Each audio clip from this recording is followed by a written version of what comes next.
السلام علیکم ورحمۃ اللہ وبرکاتہ۔ محترم ناظرین، آج میں بہت ہی اہم، بہت ہی زبردست پوائنٹ پر گفتگو لے کر آیا ہوں۔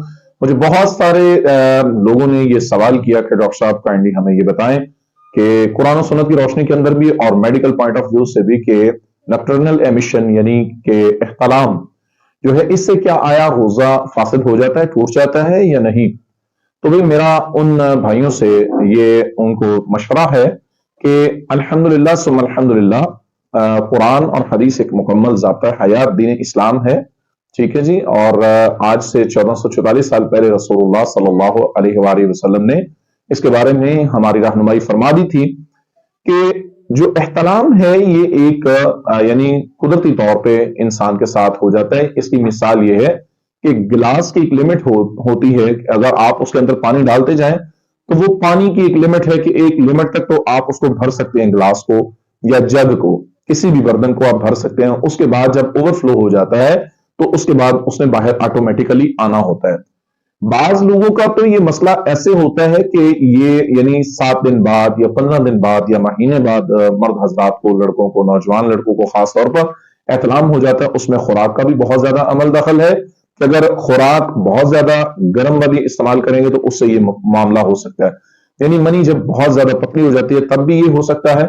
تو اگر بہت زیادہ دیر ہو چکی ہو، یعنی کافی دن گزر چکے ہوں، احتلام نہ ہوا ہو، تو پھر بھی یہ معاملہ ہو سکتا ہے۔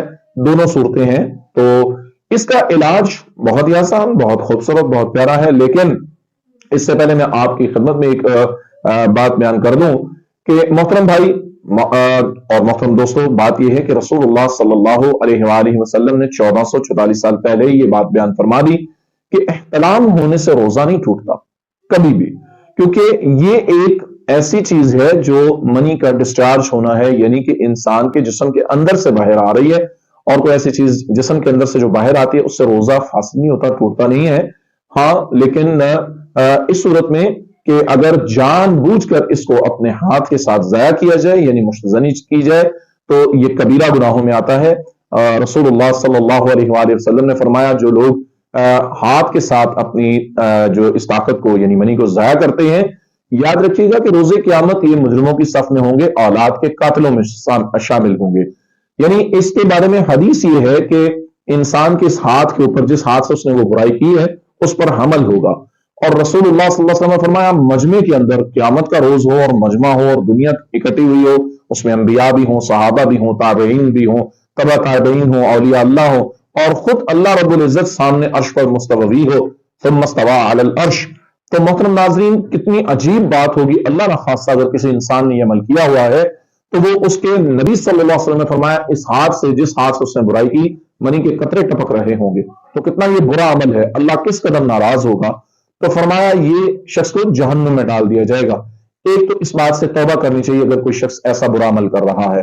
دوسرا اپنی صحت کا ضیاع ہے۔ تیسرا محترم ناظرین، قدرتی طور پر سوتے ہوئے احتلام کا ہو جانا، اس میں روزہ فاسد نہیں ہوتا۔ اگر آپ نے روزہ رکھا تھا، روزہ رکھ کے آپ نے نماز فجر پڑھی اور فجر پڑھنے کے بعد آپ نے تھوڑا سا قرآن کی تلاوت فرما لی، پڑھ لی، اور اس کے بعد آپ سو گئے۔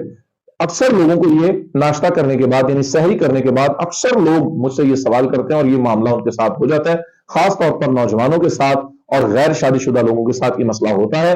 تو اس کا حل بہت آسان، بہت بہترین ہے۔ محترم ناظرین، ایک تو اپنی گرم خوراک کو ختم کیا جائے، چائے کا استعمال بالکل 0% کر دیا جائے، یعنی چائے استعمال کی ہی نہ جائے۔ دوسرا، لسی کا استعمال کثرت سے کیا جائے اور ٹھنڈی خوراک کا استعمال کیا جائے۔ کھجوروں کو اگر آپ کھا رہے ہیں تو بہت کم مقدار میں کر دیں۔ دوسری بات یہ ہے کہ محترم ناظرین، دہی کا استعمال کیا جائے، دودھ کا استعمال کیا جائے، اور گھی والی چپاتی مت استعمال کی جائے، سوکھی روٹی کھائی جائے، سادہ خوراک کھائی جائے انشاءاللہ الرحمن، اور خوراک کو اچھی طرح سے چبا کر کھایا جائے۔ یعنی امام ابن قیم رحمہ اللہ فرماتے ہیں کہ دانتوں کا کام آنتوں سے مت لو۔ جس شخص کے نے کھانا چبا لیا اچھی طرح سے، وہ بیماریوں سے محفوظ ہو گیا۔ اور یہ بھی ایک بیماری بھی ہے، نیکٹرنل ایمیشن ایک بیماری ہے، اگر کثرت سے ہونے لگے تو پھر یہ بیماری ہے، تو اس کا ٹریٹمنٹ کروانا چاہیے، اور یہ بہت آسان ہے، اور اس کا حل بہت ہی آسان ہے۔ مسلی سیاہ، مسلی سفید، اور اس کے اندر آپ ساتھ جو ہے کوزہ مصری جو ہے، ان سب کو پیس کر جو اس کا بورا سا بنا لیں، یعنی اس کو باریک کر کے پاؤڈر بنا لیں، پاؤڈر بنا کر اس کو دودھ کے اندر ڈال کر جو ہے وہ رات کو رکھ دیں 1 چمچ، اور صبح اٹھیں اور نہار منہ اس کو گرم کر کے، یعنی اس کو پکا کے، جیسے کھیر پکائی جاتی ہے اس طرح پکا کے تو اس کو تازہ بالکل کر کے تو کھایا جائے، انشاءاللہ یہ بیماری اس سے ختم ہو جائے گی۔ دوسرا محترم ناظرین، اس کے لیے حکم یہ ہے کہ غسل کیا جائے، اور غسل میں غرارے نہیں کیے جائیں گے اگر روزہ رکھا ہوا ہے تو غرارے نہیں کیے جائیں گے، باقی غسل اسی طرح ہوگا، اور اسی غسل کے ساتھ آپ نماز، عبادت، ہر معاملہ کر سکتے ہیں۔ اللہ سے دعا ہے جو میں نے کہا آپ نے سنا، اس پر اللہ عمل کی توفیق عطا